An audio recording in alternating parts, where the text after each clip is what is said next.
All right. So how much do you think consumerism influences your daily life? Are you aware of your buying habits and their impact on the environment and society? Stick with us today as we take a look into consumerism.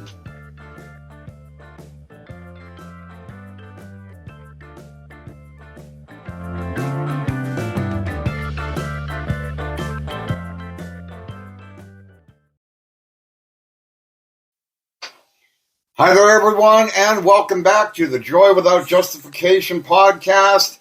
We are your one-stop spot for finding peace, purpose, and presence. No explanation is needed. And so let me just ask you all, how can we create a society that values experiences and relationships over material possessions? I'm your host, Denny. And I'm your co-host, Dan. And today's topic might hit close to home for a lot of us because it's something we both struggled with, consumerism and how it sneaks in to steal your joy.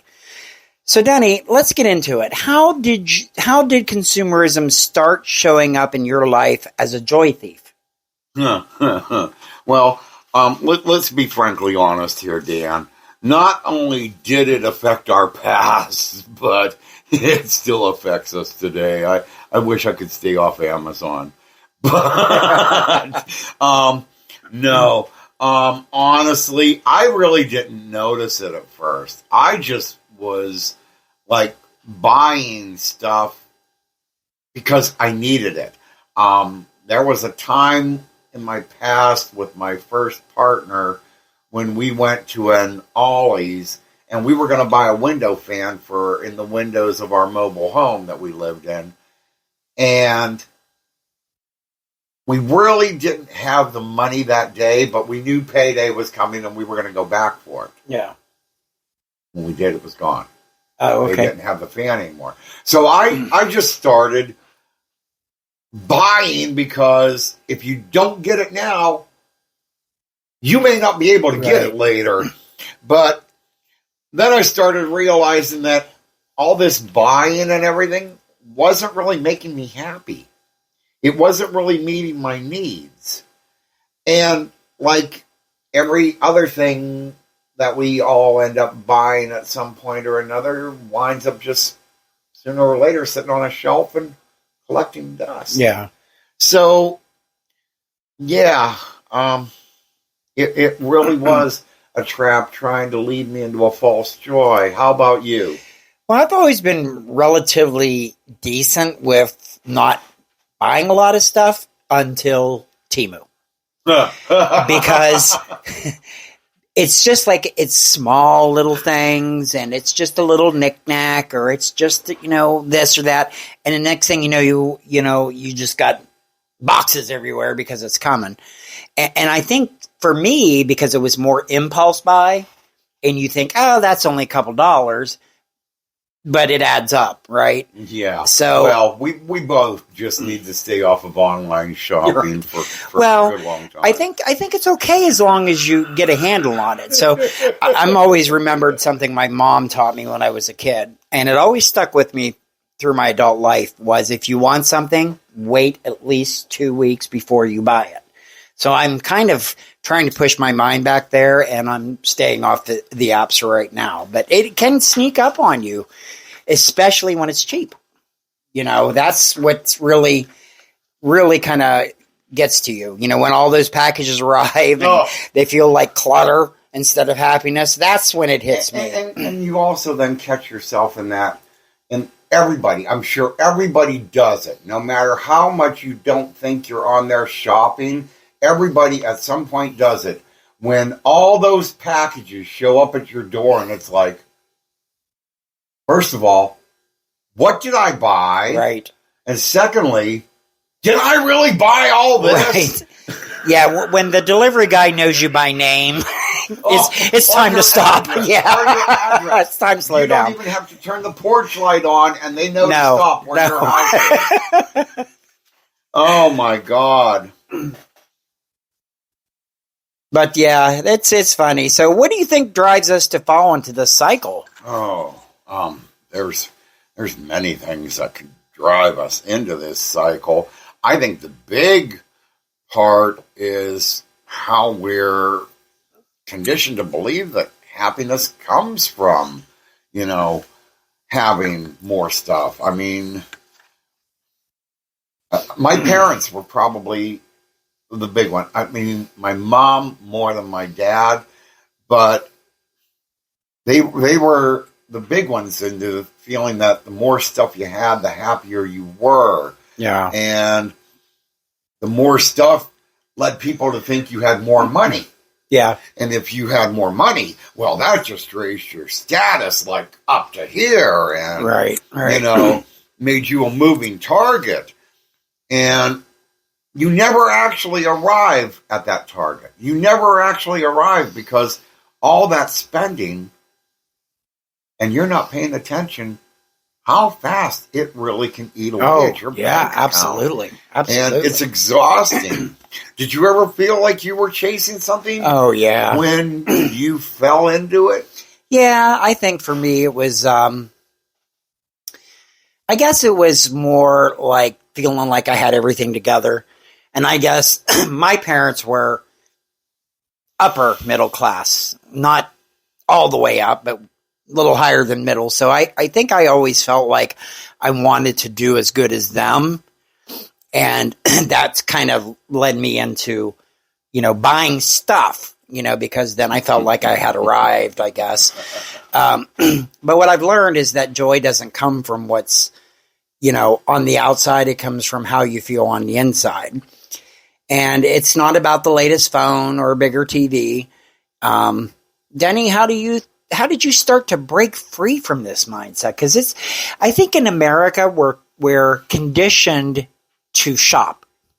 I think you answered that question for me because you break away totally the minute you realize that this thing, this item that you want to blow all this money on, it's nothing more than stuff. Yeah. It's something that's literally going to sit in your house, going to collect dust.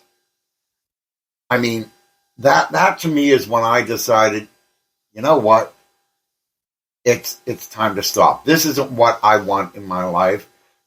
What I wanted wasn't being answered by going to the store and spending the money. I agree, and I have to dust it. So, yeah, there's lots of stuff to dust when you buy. But I think for me, mindfulness was a big role. So taking a moment, I pause and ask, what am I buying? Why am I buying this? Do I really need it? What am I hoping it'll fix? And let's be real, we're gay, so if it's got glitter and shiny, we want it. Let's get even more real. Yes, he does do that, everyone. I've been to the store with him literally standing there looking at something going, do I really want this? Oh, where would I put it? Yeah, he does do that. Well, yeah, I think when you talk yourself through it and you really just take a moment to resist the impulse urge to just grab it and you think, what's it really going to do for me? Then I go, I got to clean this thing. That kind of just moves you right along. So I think when I started focusing on what really matters, like connection, nature, and creativity, and the important things in life, then I realized I didn't need that much to be happy. So, Denny, do you think we can ever fully escape the pull of consumerism? Or is it something that we as a society have to keep working on? I think we can pull from it. It's going to be a constant practice. Like any addiction, you can't just stop cold turkey. We live in a culture that thrives on making us feel like we're not enough without more. Mm-hmm.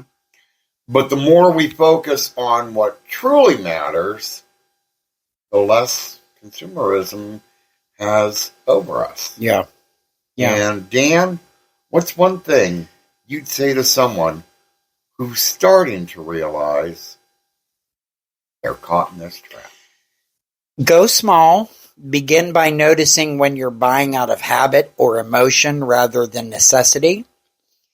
And try to replace those moments with something meaningful. Call a friend, go for a walk, or just sit with your feelings instead of shopping them away.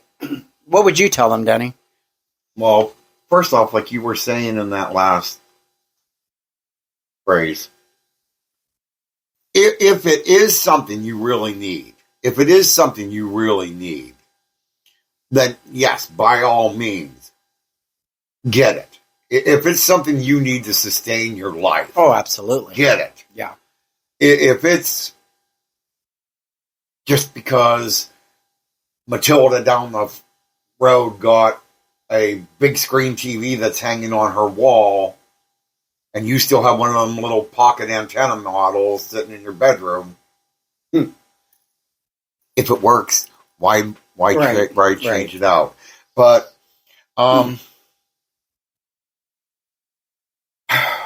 I would also want them to, just remind yourself that the joy is already within you. That's what our whole purpose of this show really is to remind you that you are worthy of joy, you are worthy of happiness. It doesn't come from buying every material item out there. That's true. It doesn't come, as in our next episode is going to touch on, it doesn't come in a bottle. It doesn't come wrapped up in paper that you'll light up and drag on. Yeah. Joy and happiness is already within you. You don't need to buy it. You just need to realize it's there. Yeah. I think I can speak for us, me personally, us when we first got together, we lived in the most decrepit place that you can imagine. The windows were screwed shut. It was horrible. It was absolutely horrible. And I think when we were able to get out, that was us. We were trying to erase that part of our life, if that makes sense. Like, we didn't have anything when we got together. We both came from bad relationships. And I mean, I had a good job, he had a good job, and we were slowly making it. But I think what it was is we had so much broken crap that we just bought. But I think we were happy, though. We were happy. We were. But on top of that, we went from a smaller space to a bigger house. Well, yeah. So we did have to fill it up a little bit. Yeah, and then we just didn't quit. All right. Well, thanks for joining us on this episode of Joy Without Justification. If this kind of hit home with you, we'd love to hear how you're stepping away from consumerism and finding joy in your life. Connect with us on social media or drop us a message at joywithoutjustification@gmail.com. Yep. And like I said, our next episode is going to be touching on chemical dependency. Yeah. That's easy for you to say. Yep. Chemical dependency and how it is not the answer. So we hope to see you all there. Remember, joy doesn't live in things, it lives in you. So until next time, take care of yourselves. Keep finding joy in the moments that matter. Peace out.